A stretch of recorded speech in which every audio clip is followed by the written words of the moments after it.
오늘부터는 새로운 본문의 말씀, 전도서의 말씀을 나누도록 하겠습니다. 특별히 오늘 제목은 모든 것이 헛되도다 라고 했는데 부제가 있어요. 어떻게 살아야 할까입니다. 한번 따라할까요? 모든 것이 헛되도다. 모든 것이 헛되도다. 그럼 어떻게 살아야 할까? 이게 원래의 제목입니다. 한번 일전에 소개해드린 정현종 시인의 방문객이라는 시가 있습니다. 사람이 온다는 것은 실은 어마어마한 것이다. 그는 그의 과거와 현재와 그리고 그의 미래와 함께 오기 때문이다. 한 사람의 일생이 오기 때문이다라는 것이죠. 사람이 나한테 온다는 것은 어마어마한 일이죠. 그가 가지고 있는 과거, 현재, 그리고 앞으로의 미래가 그 한 사람과 함께 나에게 다가오기 때문이라는 겁니다. 여러분도 마찬가지로 지금 어마어마한 분들이 이 자리에 온 거죠. 예배 자리에 나왔습니다. 여러분, 우리가 새로운 말씀을 함께 읽고 나눌 때마다 하나님의 말씀 앞에 새로운 말씀을, 한마디로 말씀의 여행을 떠난다는 그 설렘을 갖고 여러분 전도서의 말씀을 함께 나누기를 축복합니다. 구약 성경을 보면 크게 여러 가지 이제 분류가 있어요. 우리가 잘 알고 있는 창세기, 출애굽기, 레위기, 민수기, 신명기. 이것을 보통 토라, 모세의 5경이라고 그러죠. 그리고 여호수아서까지 하면 6경이라고도 얘기합니다. 유대인들이 제일 중요하게 생각하는 말씀. 이 말씀을 길을 갈 때도 여러분 이마에도 붙이고 그다음에 문에도 붙이고 걸어갈 때도 뛰어갈 때도 늘 이 말씀, 율법, 우리가 소위 구약 성경에 말하는 율법이 바로 이 토라, 모세 5경입니다. 그리고 그 다음에 나오는 말씀이 사사기, 룻기, 우리 룻기의 말씀을 읽고 있잖아요. 그 다음에 사무엘, 상하, 열왕기 상하, 역대 상하, 에스라, 느헤미야, 에스더. 약간 느헤미야는 또 빠질 수도 있습니다. 요것을 갖다가 보통 역사서라고 합니다. 전혀 외우실 필요가 없이 그냥 한번 쭉 이해만 하시면 돼요. 그 다음 우리가 수요 기도회 때 오랫동안 살펴봤던 예언서, 이사야를 비롯해서 또 소예언서들이 있었잖아요. 예언자들을 통한 하나님의 말씀의 이야기죠. 그리고 우리가 지난 1년 동안 함께 나눴던 잠언, 그리고 그 앞에 있는 시편, 이제 살펴볼 전도서, 아가서를 갖다가 보통 성문서 혹은 시가서라고 합니다. 욥기도 거기에 포함이 되고요. 우리가 지금 전도서의 말씀 오늘부터 나눌 텐데요. 앞서서 시편은 크게 두 가지 내용이에요. 여러분, 시편은 150편이죠. 깁니다. 시편의 말씀을 한번 나눌까 생각했더니 아마도 한 3년은 걸릴 것 같더라고요. 최소 2년, 제가 한번 짜봤는데 100회 이상은 될 것 같더라고요. 근데 시편은 두 가지만 생각하시면 돼요. 내용은 두 가지예요. 하나는 하나님이 살아계셔서 너무나도 기쁘고 감동적인 거예요. 그것을 시로 노래한 것이 시편입니다. 하나님이 살아계실 때 내 마음속에 밀려오는 감동, 하나님이 살아계셔서 내 삶 속에 샘솟게 해주시는 기쁨이 시편의 한 주류입니다. 그러면 또 하나의 내용은 뭐냐면 반대로 하나님이 어디 계신지 마치 숨어 계신 것 같고 안 계신 것 같아서 내가 살아있는 삶의 현장에서 내가 너무나도 씁쓸하고 쓸쓸하고 고통스러운 그 마음을 토로한 것이 시편의 또 한 줄기입니다. 여러분, 이게 시편의 두 색이에요. 결국 그러다가 그 하나님을, 살아계신 하나님을 만나게 되는 것이죠. 그러니까 시편은 우리가 어떻게 이 세상에서 신앙을 가진 사람으로서 살아가야 될지를 얘기하죠. 여러분, 우리가 살아가다 보면 어느 날 날씨만 좋아도 와, 하나님 이렇게 좋은 날씨를 나에게 허락해 주셨네 하고 감동하고 기뻐할 때가 있죠. 근데 어느 날은 세상을 살아가다 보면 너무나도 힘에 부치고 씁쓸하고 하나님 안 믿는 사람들이 저렇게 잘 사는 것 같고 내 마음속에 어려움이 올 때가 있잖아요. 나는 하나님의 자녀인데 그 마음도 시편에 고스란히 담겨져 있는 것이죠. 그래서 시편에 보면 분명히 예수님은 원수를 사랑하라 하셨는데 시편에 보면 그 원수를 막 저주하는 내용도 그래서 나오는 거죠. 우리가 지난 1년 동안 살펴봤던 잠언은 또 어때요? 하나님을 경외하는 사람, 하나님을 경외하는 삶이 얼마나 중요한지를 일러주죠. 그러니까 우리가 일상의 생활 속에서 하나님을 경외하는 마음, 하나님을 경외하는 마음에서 비롯된 태도로 일상을 살아가야 하는 것, 그리고 그것이 지혜라는 것을 잠언의 말씀이 우리에게 일러주고 있습니다. 그러면 여러분 전도서는 뭘까요? 여러분 전도서 읽어보신 적 있잖아요. 그리고 전도서의 말씀을 나눠보신 적 있습니까? 설교를 통해서 전도서의 말씀을 우리가 앞부분 1장하고 맨 뒤에 12장 정도만 합니다. 젊은이들이여 너의 창조주를 기억하라. 맨 마지막 요거. 오늘 본문처럼 헛되니 모든 것이 헛되도다. 여러분 그러면 전도서는 어떤 이야기가 담겨져 있을까요? 전도. 여러분 우리 전도서 하면 혹 어떤 사람들은 전도를 하기 위해서 쓰여진 책, 복음을 전하기 위해서 쓰여진 하나님의 말씀으로 있습니다. 여러분 전도서, 복음을 전하는 책이 아닙니다. 넓게 보면 그 안에 하나님의 복음이 담겨져 있죠. 그러나 여러분 이 전도서의 핵심은 삶을 가르쳐주는 책입니다. 삶을 우리에게 삶이 무엇인지를 일러주는 하나님의 말씀입니다. 하나님 안에서 사는 사람들이 어떻게 인생을 살아가야 될지를 우리에게 일러주는 겁니다. 여러분 전도서를 영어로 한글로 써놨잖아요. 한번 읽어볼까요? 에클레지아 아스티즈. 외울 필요가 전혀 없습니다. 이 에클레시아 아스티지라고 하는 것이 영어로 전도서인데 이 말씀을 왜 썼냐면 에클레시아가 교회라는 뜻입니다. 교회는 밖으로 하나님의 부르심을 받은 사람들이에요. 밖으로 하나님의 부르심을 받은 사람들의 모임이 에클레시아 교회예요. 그리고 여러분 전도서는 히브리어로 코헬렛이라고 해요. 코헬렛 한번 따라해볼까요? 코헬렛. 여러분 코헬렛은 모으다, 소집하다는 뜻이에요. 에클레시아는 교회는 밖으로 하나님이 부름을 받은 사람들의 모임이잖아요. 그래서 하나님 그 사람들을 소집하고 모으는 거예요. 그게 전도자라는 뜻, 전도서의 뜻이에요. 그래서 여러분 거기에 대해서 우리 첫 시간이니까 우리가 전도자가 뭔가, 전도서가 뭔가를 잠시 우리 한번 살펴보도록 하겠습니다. 맨 마지막 절에 보면 이런 말씀이 있어요. 한번 읽어볼까요? 전도자는 지혜자여서 여전히 백성에게 지식을 가르쳤고 또 깊이 생각하고 연구하여 잠언을 많이 지었으며 전도자는 힘써 아름다운 말들을 구하였나니 진리의 말씀들을 정직하게 기록하였느니라. 아멘.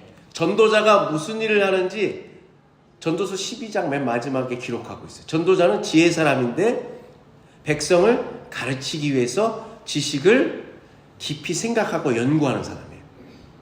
여러분 생각하는 게 중요하죠. 가르치기 위해서 깊이 생각하고 연구하는 거예요. 예수님이 승천하실 때 마태복음 28장 맨 마지막 19절 20절에 보면 너희들은 세상 끝날까지 내가 너희와 함께 있으리 하면서 너희들은 내가 너에게 가르치고 한 것을 다른 사람에게 전하고 가르치고 지키게 하라. 세상 끝날까지 내가 너희와 함께 하리라. 여러분 그 말씀 하잖아요.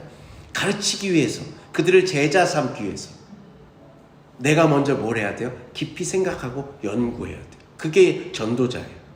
그 다음에 뭐래요? 잠언을 지어요. 생각하는 걸로 멈추지 않고 지혜를 모아요. 그리고 나서 여러분 힘써 아름다운 말, 좋은 말들을 모아요. 구해요. 수집해요. 그리고 그것을 기록한다는 거죠.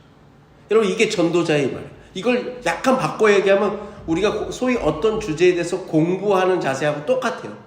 깊이 생각하고 그것을 내 것으로 만들고 또 그래서 그것을 기록하고 많은 더 좋은 자료들을 찾고 그래서 그것을 쭉 정리해 놓는 거예요. 그것이 전도자가 하는 거죠. 예를 들면 여러분 트로트 좋아하십니까? 어떤 트로트 가수들을 특별히 요즘은 트로트 가수들을 무척 좋아하시는 분들 많잖아요. 그러면 그 가게를 하시는 분들은 아예 한 코너 공간을 마치 그분을 위한 헌정하는 장소처럼 해서 소위 굿즈, 쿠션, 사진, 그리고 계속해서 스피커에는 그 가수의 노래를 하루 종일 틀어놔요. 그런 게 있죠. 여러분, 젊은 친구들 뿐만 아니라 요즘은 구매력이 있는 중년 이상의 어르신들이 이 트로트 가수들을 열광합니다. 그러면 여러분 그 트로트 가수들이 부르는 그 트로트 좋죠? 그러면 내가 좋아하는 가수가 부르는 노래만이 진짜 음악이라고 생각할까요? 무슨 소리야. 역시 음악은 클래식이지. 무슨 격이 나게 트로트야. 무슨 소리야. 역시 음악의 최고봉은 재즈지. 여러분 누구의 말이 맞아요? 전혀 다른. 여러분 아무 소용이 없는 말이죠. 여러분 코헬렛은 이를 깊이 생각하는 거예요. 단순하게 내가 좋아하고 말고 너랑 나랑 다르고가 아니라 그것을 깊이 생각하고 연구합니다. 여러분, 그리고 그것을 머릿속으로만 갖고 있지 않고 앞서 말씀드린 대로 누군가를 가르치기 위해서 잠언의 형태로 그것을 정리해요. 우리가 앞서 살펴봤지만 잠언이 뭘까요? 잠언. 언은 말씀 언자잖아요. 잠은 뭘까요? 바늘 잡자입니다. 그럼 이게 무슨 말씀이에요? 찌르는 말이에요. 한번 따라할까요? 찌르는 말. 잠언은 우리가 살다 보면 생각이 굳어지죠. 습관에 의해서 날마다 반복되는 일상을 살아가요. 특별히 생각이 굳어지면 고정관념이라는 게 생기죠. 그러면 찌르는 말, 잠언이 굳어진 우리의 생각을 찌르는 거예요. 그래서 우리로 하여금 깨닫게 하고 새로운 것을 받아들일 수 있도록 하는 거죠. 낯선 것에서 두려움을 불구하고 한 발짝 내딛게 하는 것이 잠언이죠. 혼자 생각하고 연구하는 것으로 안 되고 나의 한계, 내가 아무리 깊이 생각하고 연구해도 세상의 모든 걸 다 알 수 없어요. 또 내가 생각하는 것에 그 분야의 전문가들이 있단 말이죠. 또 나보다도 먼저 그것을 연구한 사람들이 있어요. 그럼 그 사람들의 것을 수집하는 거예요. 그래서 지혜로운 말을 배우는 거죠. 생각하고 연구하고 배우는 거예요. 여러분, 그래서 이 코엘레 전도자가 그런 역할을 하죠. 앞서 말씀드린 대로 전도자는 지혜자, 지혜의 선생님입니다. 특별히 하나님의 부르심을 받은 교회, 그리고 지혜를 가르치는 사람입니다. 그래서 영어 성경에는 전도자를 다른 말로 교사 혹은 설교자라고 얘기합니다. 자, 그러면 오늘 본문 1절의 말씀부터 우리 한번 읽어볼까요? 오늘 본문 1장 1절의 말씀 우리 함께 읽어보겠습니다. 다윗의 아들 예루살렘 왕 전도자의 말씀이라. 아멘. 여러분, 우리 다윗의 아들 하면 먼저 딱 떠오르는 사람이 있잖아요. 다윗의 아들은 솔로몬 한 명이 아니에요. 여럿이 있어요. 그런데 우리는 딱 솔로몬을 떠올립니다. 그리고 대부분 많은 사람들이 전도서의 저자를 솔로몬이라고 얘기합니다. 그런데 다윗의 아들 예루살렘 왕 솔로몬의 말씀이라고 기록하지 않고 누구의 말씀이라고 그래요? 전도자의 말씀이라고 그러죠. 솔로몬의 이름이 등장하지 않습니다. 그냥 전도자라고 했어요. 많은 사람들이 솔로몬일 것이라고 생각하고 당연하게 생각하고 넘어갑니다. 1장 12절에도 솔로몬처럼 느껴지는 구절이 있어요. 1장 12절의 말씀 이어서 읽어볼까요? 나 전도자는 예루살렘에서 이스라엘 왕이 되어 마음을 다하며 지혜를 써서 하늘 아래에서 행하는 모든 일을 연구하며 살핀즉 이는 괴로운 것이니 하나님이 인생들에게 주사 수고하게 하신 것이라. 아멘. 여기서도 이 말을 읽어보면 솔로몬이 여기 솔로몬 단어는 없지만 솔로몬이 연상돼요. 또 2장 2절과 4절에도 보면 이 사람의 특징이 나옵니다. 2장 2절과 4절 한번 읽어볼까요? 나의 사업을 크게 하였노라. 내가 나를 위하여 집들을 짓고 포도원을 일구며. 아멘. 그가 부유했다는 거예요. 지혜롭고 많은 것을 알고 왕이었고 부유했다 하면 우리는 딱 솔로몬을 떠오르죠. 솔로몬 시대가 여러분 얼마나 황금기였냐면 다윗 왕 때보다 훨씬 더 큰 영토와 훨씬 더 안정적인 나라 운영, 그리고 주변의 나라들로부터 조공을 받기 시작합니다. 그래서 많은 재물들이 솔로몬 왕 시대에 이스라엘로 유입이 되죠. 그래서 전도서의 말씀을 읽을 때 우리는 다 솔로몬이 저자일 거라고 분명하게 생각합니다. 그러나 솔로몬일 것이라고 추정은 하지만 확실하지는 않다는 거예요. 사람들로 하여금 이 말씀을 읽으면서 지혜의 왕 솔로몬을 떠올리게 하지만 진짜 저자는 밝히지 않는 거예요. 숨기는 거예요. 중요한 것은 솔로몬이라고 하는 사람을 통해서, 아니 솔로몬이라고 하는 사람을 통해 떠올리는 것을 통해서 우리에게 뭔가를 전하는 거죠. 솔로몬의 경험이 중요한 거예요. 솔로몬은 지식이 많았고 앞서 읽은 대로 2장 4절의 말씀처럼 부유했어요. 그가 못 누려본 것이 없고 못 배운 게 없다는 거예요. 그런데 그가 어떤 말을 하느냐는 것이죠. 그러면 야 인생 나처럼 한번 많이 배우고 지혜로워져 보이고 부유하면 정말 인생 살만해, 행복해 라고 얘기하지 않죠. 1장 2절의 말씀에 보면 그 전도자가 뭐라고 얘기합니까? 인생에 대해서 이렇게 얘기합니다. 한번 읽어볼까요? 1장 2절입니다. 전도자가 이르되 헛되고 헛되며 헛되고 헛되니 모든 것이 헛되도다. 아멘. 자기가 누렸던 모든 것이 뭐라고 얘기해요? 헛되다고 얘기합니다. 여러분, 인간의 행복의 조건이라는 것은 모든 것이 충족되면 여러분 그렇게 지혜롭고 왕의 자리, 최고의 권력의 자리에 갔고 여러분 부유하면 행복한 게 당연한 거 아니겠어요? 그런데 뭐라고 얘기해요? 나의 공허함이 채워지지 않는다는 거예요. 나는 더 이상 행복하지 않다는 거예요. 전도서는 내가 가지고 있는 생각이 다 무너진 자리에서, 다 허물어진 자리에서 그래도 인생은 살만한가를 우리에게 묻고 있는 겁니다.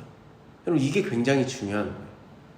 전도서가 쓰여졌던 시대의 배경은 나라를 잃어버리고, 그리고 남과 북이었던 북이스라엘과 남유다가 멸망하게 되고, 그들이 다시 바벨론에 70년 포로를 갔다 오게 돼요. 갔다 와서 보니까 모든 것이 황폐해졌어요. 그리고 여러분, 어렵게 나라를 재건시켰더니 이제는 그리스의 알렉산더를 왕이라고 하는 대왕이 나타나서 또 이스라엘을 식민지로 만들어버려요. 여러분, 그리스의 문화가 유입되기 시작해요. 신문물이 막 들어와요. 그러니까 어렵게 나라를 재건해서 옛날 하나님의 말씀 히브리의 전통, 우리로 말하면 전통을 붙들고 그것을 후세대에게, 자녀들에게 가르쳤던 그 부모 세대와 기성 세대와 이제 그리스에서 새롭게 막 물밀듯이 들어오는 여러분 그 매력적인 신문물, 여러분 거기에서 젊은 세대와 나이 든 세대가 갈등하기 시작한단 말이죠. 무엇이 맞느냐? 여러분, 뭐가 맞아요? 히브리의 전통이 맞습니까? 그리스의 새로운 문물이 맞습니까? 우리는 뭔가를 자꾸 선택하라고 그래요. 취사 선택. 이걸 좋아한단 말이죠. 전도서는 처음부터 다시 생각해 보자는 거예요. 이게 나쁘다 저게 나쁘다가 아닌 거예요. 우리가 이 상황에서 어떻게 살아가야 될지를 한번 생각해 보자는 거예요. 여러분, 전도서의 말씀은 유대인들에게만 전하는 말씀이 아니에요. 이스라엘 백성들에게만 전하는 말씀이 아니에요. 옛날 하나님으로부터 주어져서 아브라함으로부터 이어져온 그 전통을 붙들고 살아야 될 거냐? 시대가 바뀌었으니 저 그리스에서부터 들어오는 문명도 우리가 받아들여야 될 것이냐? 아니요. 이스라엘 백성들에게만 얘기하는 것이 아니라 그리스 사람들에게도, 아니 온 이 말씀을 읽는 모든 사람들에게 우리가 어떻게 인생을 살아가야 될지를 이야기하고 있습니다. 여러분, 전도서 1장 2절 말씀 여러분 꼭 기억하세요. 이것을 어떤 사람이 5글자로 얘기를 했어요. 한번 여러분 이거 아시는 분이 있을 거예요. 사람인 자 5개죠. 이걸 어떻게 읽습니까, 여러분? 사람인이잖아요. 이 글자는 무슨 뜻일까요? 어느 책에 보니까 어떻게 나오냐면, 사람이면 다 사람이냐, 사람이 사람다워야 사람이지. 사람인 5개를 이렇게 해석하더라고요. 한번 읽어볼까요? 사람이면 다 사람이냐, 사람이 사람다워야 사람이지. 여러분, 1장 2절의 말씀은 모든 것이 헛되니 모든 것이 헛되도다잖아요. 그럼 모든 게 살아있는 게 허무한 거예요. 내가 열심히 살아서 높은 위치에 올라가도 허무한 거예요. 부유해도 허무한 거예요. 열심히 살아도 허무해요. 그러면 이 세상의 모든 것이 허무한 것 같다고 얘기합니다. 5번이나 나와요. 여러분, 어느 글에서 제일 중요한 주제는 주로 앞부분에 나오잖아요. 헛되다. 살아가는 게 헛됩니까, 여러분? 이 헛되다라고 하는 이 히브리 단어는 헤벨입니다. 헤벨. 한번 따라해볼까요? 헤벨. 여러분, 이 헤벨이라고 하는 단어와 비슷한 말이 아벨이에요. 아벨과 가인, 가인과 아벨. 여러분, 이 헤벨의 뜻은 덧없는 것이라는 뜻입니다. 한번 따라해볼까요? 덧없는 것. 또 다른 뜻은 숨, 바람, 안개입니다. 여러분, 안개가, 우리도 바닷가가 있기 때문에 안개가 자욱히 낄 날이 많죠. 그런데 이 안개가 어느 때 갑자기 사라져 버립니까? 해가 떠오르면 사라지죠. 안개가 끼면 당장 내 눈앞에 있는 것이 흐려지고, 어떨 짙게 안개가 끼면 당장 내 앞에 있는 것도 잘 보이지 않습니다. 그런데 해가 떠오르면 그 안개가 여러분 정말 사라져버리고 말죠. 있는 것처럼 보이지만 실상은 사라져버리는 것, 덧없는 것, 그것이 헛되다는 단어의 뜻입니다. 그러니까 우리의 인생이 내가 인생에서 정말 소중하다고 생각해서 애지중지하고 그 소중한 걸 갖기 위해서 우리가 애를 쓰는데, 그 소중하게 여겼던 것들이 나중에 바람과 같이, 안개와 같이 여러분 다 덧없는 것처럼 된다는 것이죠. 이 이야기를 전도서의 맨 앞부분에 기록하고 있는 거예요. 다시 한번 1장 2절의 말씀 읽어볼까요? 전도자가 이르되 헛되고 헛되며 헛되고 헛되니 모든 것이 헛되도다. 아멘. 여러분, 이 비슷한 말씀, 인생의 덧없는 것을, 덧없음을 이야기하는 것은 신약 성경에도 나옵니다. 야고보서의 말씀 한번 읽어볼까요? 야고보서 4장 14절의 말씀입니다. 내일 일을 너희가 알지 못하는도다. 너희 생명이 무엇이냐? 너희는 잠깐 보이다가 없어지는 안개니라. 아멘. 야고보서의 말씀에도 너희는 잠깐 보이다가 없어지는 뭐다? 안개니라. 헛되다는 거예요. 그런데 우리는 그것을 막 끝내 부여잡으려고 애를 쓰잖아요. 놓지 않으려고 애를 쓰잖아요. 구약 성경의 다른 본문에도 이 비슷한 말씀이 있습니다. 이사야 40장의 말씀입니다. 이사야 40장 6절과 7절의 말씀도 한번 읽어볼까요? 말하는 자의 소리여 이르되 외치라. 대답하되 내가 무엇이라 외치리까 하니 이르되 모든 육체는 풀이요 그의 모든 아름다움은 들의 꽃과 같으니 풀은 마르고 꽃은 시듬은 여호와의 기운이 그 위에 불미라. 이 백성은 실로 풀이로다. 아멘. 내가 사랑하고 있는 생명력은, 내가 자랑스러워하고 애지중지하는 내 인생은, 그 꽃도 하나님의 바람이, 입김이 불면 시들 수밖에 없는 덧없는 것이라는 겁니다. 한순간에 내가 지금은 살아있어서 활력이 있어서 힘이 넘쳐서 내가 말하면 세상을 호령할 것 같고 내가 움직이면 뭔가가 이루어질 것 같지만 하나님의 숨이 한번 몰아치면 여러분 그것이 덧없게, 아니 존재하지 않는 것처럼 되어버리는 거죠. 내가 소중히 여기는 것을 우리가 인생의 목표로 삼고 가고 있지만 그것이 결코 내 인생의 목표가 될 수 없다는 말씀입니다. 여기서부터 삶을 다시 한번 생각해 보자는 겁니다. 자, 1장 3절의 말씀 이어서 읽어보겠습니다. 해 아래에서 수고하는 모든 수고가 사람에게 무엇이 유익한가? 아멘. 여러분, 우리 인생 힘들게 살아가지 않습니까? 모든 사람은 시간이라고 하는 굴레 안에서 살아갑니다. 시간을 내가 이길 수 없어요. 우리 주중에 제가 이발을 했는데요. 이발을 하는데 우리 이발사 이렇게 머리를 깎아주시는 분이 막 깎으시다가 저한테 딱 두 마디를 하셨어요. 아유, 고객님은 머리가 빠지고 계시는군요. 모발이 약해지고 계세요. 그러면서 또 한마디, 아, 피부 관리 받으세요? 라고 이제 그는 뒤에 말은 위로죠. 예, 나이가 들면 어쩔 수 없다는 거예요. 그러니까 잘, 한 올 한 올 소중하게 생각하시면서 사셔라, 그런 말씀을 했습니다. 여러분, 우리의 삶은 시간이라는 굴레 벗어날 수 없습니다. 힘들게 삽니다. 에덴 동산 이후에 우리에게 주어진 것은 땀 흘려 일하며 살아가는 거예요. 의식주를 마련하는, 우리가 옷 입고 먹는 거, 집 거주하는 일, 우리가 그것이 우리에게 주어진 책임이에요. 그게 무거워요.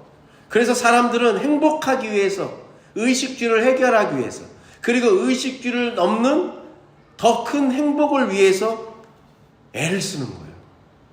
돈을 벌려고 애를 쓰는 거예요. 명예를 가지면 더 큰 행복이 우리에게 주어질까봐 노력하는 거예요. 그리고 그러기 위해서는 힘이 있어야 된다고 생각하고 기를 쓰는 거예요. 그런 것을 열심히 차지하기 위해서 우리가 밤낮으로 얼마나 애를 씁니까? 그런데 전도자는 뭐라 그래요? 그런 인간의 모든 수고가 헛되다고 말합니다. 여러분, 전도서 1장 오늘 본문의 말씀을 읽으면 어때요? 힘이 빠져요. 주일날 귀한 시간 교회 와갖고 하나님의 말씀으로 힘을 얻고 위로를 얻으려고 그랬는데 전도서의 말씀을 읽으니까 더 힘이 빠지네. 내가 뭐 이러고 살아도 되나? 이런 생각이 든단 말이죠. 여러분, 무엇이 유익합니까? 3절 끝에 뭐라 그러죠? 무엇이 유익한가? 사람에게, 나에게 도대체 무엇이 유익한가? 우리가 애를 쓰고 열심히 여러분 한 주간도 살으셨잖아요. 그게 나에게 무엇이 유익하냐고 물어봐요. 여러분, 그러면 전도서의 말씀은 참 우리를 처지게 만들고 우울하게 만드는 말씀이라고 생각하기 쉽습니다. 그러나 이제 전도서의 앞부분일 뿐이에요. 절망하기 이릅니다, 여러분. 우리가 가지고 있는, 이미 가지고 있고 내 마음속에 때로는 견고하게 자리 잡고 있는 생각들이 이제 무너지기 시작할 거예요. 하나님의 말씀이 그걸 깨는 거예요. 그래서 새로 다시 시작하자고 우리에게 말씀하고 있는 거예요. 전도자가 앞부분에 계속해서 이 내 인생에 우리가 뭔가 행복을 위해서, 때로는 내가 소중하다고 여기는 것을 위해서 애쓰고 노력하는 것이 모두 다 그 수고가 헛되다고 얘기하는 까닭은 행복한 삶을 위해서 집착하지 말라는 거예요. 행복은 우리의 삶의 목적이 아니라는 거예요. 여러분, 그 마음으로 다시 시작하자는 거예요. 4절부터 7절의 말씀도 한번 쭉 읽어볼게요. 4절에서 7절의 말씀입니다. 자, 전도서 1장 4절에서 7절입니다. 한 세대는 가고 한 세대는 오되 땅은 영원히 있도다. 해는 뜨고 해는 지되 그 떴던 곳으로 빨리 돌아가고 바람은 남으로 불다가 북으로 돌아가며 이리 돌며 저리 돌아 바람은 그 불던 곳으로 돌아가고 모든 강물은 다 바다로 흐르되 바다를 채우지 못하며 강물은 어느 곳으로 흐르든지 그리로 연하여 흐르느니라. 아멘. 우리가 너무나도 잘 알고 너무나도 당연한 이야기를 4절부터 7절까지 썼어요. 자연의 섭리고 자연의 이치죠. 그렇게 돌고 돈다는 거예요. 비가 내려서 이런 개울을 이뤄요. 막 그것이 강을 이뤄요. 강이 흘러서 바다로 향해요. 바다로 흘러간 물이 태양에 의해서 증발돼요. 구름을 이뤄요. 그게 또 다시 땅으로 비가 돼서 떨어져요. 어떻게 보면 여러분 반복되고 순환되는 이야기 같지만 그 자연의 이치를 통해서 뭐를 돌아보라는 거예요? 나의 삶을 통찰해 보라는 거예요. 사실 세상의 일은 순환, 반복되는 일이 많죠. 봄, 여름, 가을, 겨울이 4계절이 돌아갑니다. 반복됩니다. 그런데 여러분 이 계절이 우리가 살고 있는 이 땅에서 갑자기 어느 날 봄이 되면 좋을 것 같으세요? 힘들어요. 지금도 여러분 봄과 가을이 짧아짐으로 인해서 우리의 실생활에 달라진 모습을 보잖아요. 곧 있으면 우리 땅에서 사과 먹기가 힘들어져요. 왜요? 사과가 점점 추운 곳으로 올라가잖아요. 이제 강원도에서 사과가 나기 시작해요. 여러분 기후가 변화되죠. 우리가 여러분 늘 이런 게 되면 저렇게 되면 행복할 거라고 생각하지만 인생은 늘 행복한 일만 일어나지 않습니다. 슬픈 일이 일어나요. 여러분 슬픈 일을 겪으면서 우리의 삶에서 뭐가 사라지기 시작하냐면 감사가 사라지기 시작해요. 내가 꿈꾸고 바라고 원했던 일이 있어요. 우리의 짧게는 우리의 가정에서 우리의 자식들을 통해서 내가 하는 일들을 통해서 내가 바라는 대로 일이 진척되고 전개되기를 원한단 말이죠. 그런데 그게 때로 막히고 안 될 때마다 우리는 행복을 느끼기보다는 뭐예요? 감사를 잃어버리기 시작해요. 여러분 반복되는 건 앞서 말씀드린 봄이면 좋을 것 같잖아요. 감사가 사라져요. 행복하지 않아요. 늘 건강하면 건강에 대한 고마움을 몰라요. 당연한 세계에는 뭐가 없어요? 감사가 없습니다. 한번 따라할까요? 당연한 세계에는 감사가 없습니다. 감사가 없습니다. 여러분 이렇게 하나님의 자연의 섭리, 순환되고 반복되는 이것이 당연한 것인 줄 알았고 그것이 그냥 내 것인 줄 알았는데 그게 내 것이 아니라는 것을 우리가 깨닫게 되면 내가 그냥 세상의 중심이라고 생각하고 내가 마음만 먹으면 못할 게 없다라고 생각했는데 그것이 좌절되고 내가 아무것도 아니라는 것을 깨닫게 되면 그 가운데 뭐가 생기냐면 그리움이 싹트기 시작해요. 즉 다시 말씀드려서 순환되는 인생, 하나님이 지으신 이 창조의 섭리를 우리가 눈여겨보고 그 가운데 깨달음을 얻게 되면 감사하기 시작해요. 그리고 또 하나를 그리워하기 시작한다는 말씀. 요즘 여러분의 삶에 감사가 있으십니까? 여러분 여러분의 삶에 요즘 그리운 것이 있습니까? 그러면 여러분은 다시 시작할 수 있어요. 그런데 요즘 내 삶에 감사가 사라지고 요즘 내 삶에 그리운 게 없어요. 모든 것이 그냥 허탈해요. 공허해요. 그러면 나를 돌아보셔야 돼요. 사람 속에 그리움이 없다면 여러분 우리의 인생이 얼마나 적막하겠어요. 자녀가 여러분 그리워지지 않으면, 우리 부모님이 그리워지지 않으면 우리의 인생이 얼마나 삭막하겠습니까? 하나님의 자연의 이치, 때로는 순환하고 반복되는 것 같지만 그 하나님의 창조의 섭리가 우리의 인생을 뭐하게 만들어요? 감사하게 만들고 그리워하게 함으로써 건강하게 만든다는 사실입니다. 그것을 전도자가 우리에게 이야기하고 있어요. 우리 그렇잖아요. 야, 뭐 착하게 살면 뭐해? 너 열심히 살면 뭐해? 남들이 알아줘? 나쁜 사람이 더 잘 사는 세상이야. 사랑 좋지. 그 중증 외상센터로 유명한 그 이국종 교수라는 사람 있잖아요. 그가 처음 수원에 있는 아주대학병원에서 중증 외상센터를 건립하고 그 일을 할 때 후계자가 없었어. 자기 혼자만 있는 거야. 그래서 그 코스를 만들어요. 몇 년 동안 사람들을 설득해요. 딱 첫 번째 자기와 함께하는 동료가 생겨요. 정땡땡 의사예요. 지금 그 사람이 그 아주대학교 병원의 중증 외상센터 센터장이에요. 그 사람이 이국종 교수와 함께 중증 외상센터를 시작합니다. 그가 첫 번째 한 말이 뭔지요? 야, 이거 퇴근도 없어. 무슨 일이 벌어질지 몰라. 장비도 열악해. 예산도 열악해. 그가 딱 한마디 했어요. 저는 그리스도인입니다. 그리스도의 뜻이라면 제가 이 일을 하겠습니다. 그가 여러분 처음 한 말이에요. 여러분 세상의 삶을 어쩌면 굉장히 간단해요. 심플해요. 우리의 믿음이 좋아지는 거, 우리의 영성이 깊어지는 거, 제가 늘 말씀드리지만 하루아침에 방언을 하고 예언을 하고 고린도전서에 그런 말씀 있잖아요. 막 남을 치유하고 우리 그런 거 있으면 제가 여기서 치유의 역사가 있으면 여기 막 줄 서서 있어야 돼요, 여러분. 그런데 그것보다 더 중요한 건 뭐예요? 고린도전서 12장 맨 마지막에 이것보다 더 큰 은사가 있다는 거예요. 그게 뭡니까? 13장의 사랑이죠. 사랑보다 더 큰 건 없습니다. 왜요? 예수님의 사랑이 우리를 구원했었거든요. 여러분 이 세상은 그렇게 사는 거죠. 사랑으로 사는 겁니다. 정말 나쁜 사람들이, 못된 사람들이, 편법을 저지른 사람이 정말 잘 사는 것처럼 보여요. 그게 너무 우리의 삶을 맥빠지게 만들고 힘들게 만들어요. 그런데 우리가 바다만 봐도 깨닫잖아요. 바다에 여러분, 저 바다가 그냥 하루아침에 그냥 있는 게 아니라 몇백 년, 수천 년을 저 바다는 끊임없이 파도가 밀물과 썰물이 왔다 갔다 하는 거잖아요. 앞물결이 딱 들어와요. 그리고 다시 뒷물결이 와서 그 앞물결의 물을 싹 지워버리죠. 우리가 예를 들어서 누구누구야 사랑해라고 적으면 그러면 물결이 와서 싹 지워버리죠. 그리고 또 다시 뒷물결이 그 뒤를 잇습니다.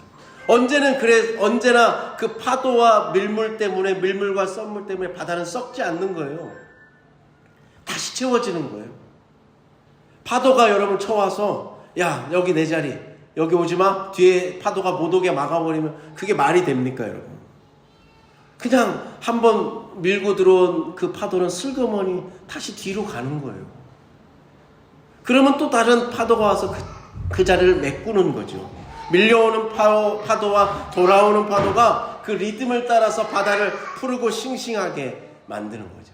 그래서 우리는 그 바다를 보면서 아름다워하는 거예요. 때로는 답답한 삶의 자리에서 바다만 봐도 속이 뻥 뚫리는 그런 마음을 느끼는 거죠. 여러분 가는 것과 오는 것, 여러분 자연스레 순환하고 생명의 잔치가 벌어지는 거예요. 세대는 그렇게 해서 이어지는 거예요. 우리가 안타까운 마음이지만 여러분 다 붙들 수 없는 거예요. 그냥 문제는 하나님의 긴 역사로 보면 거기에 다 뜻이 있어요. 우리는 그걸 다 모르죠. 한 사람의 인생은 바다는 민물과 썰물이 있지만 우리의 인생은 어때요? 한 번뿐이에요. 반복되지 않아요. 다시 어린 시절로 여러분이 젊은 시절로 돌아갈 수 없습니다. 인생은 단 한 번밖에 없습니다. 전도사가 오늘 뭐라는 거예요? 단 한 번뿐인 인생은 어떻게 살 거냐는 거예요.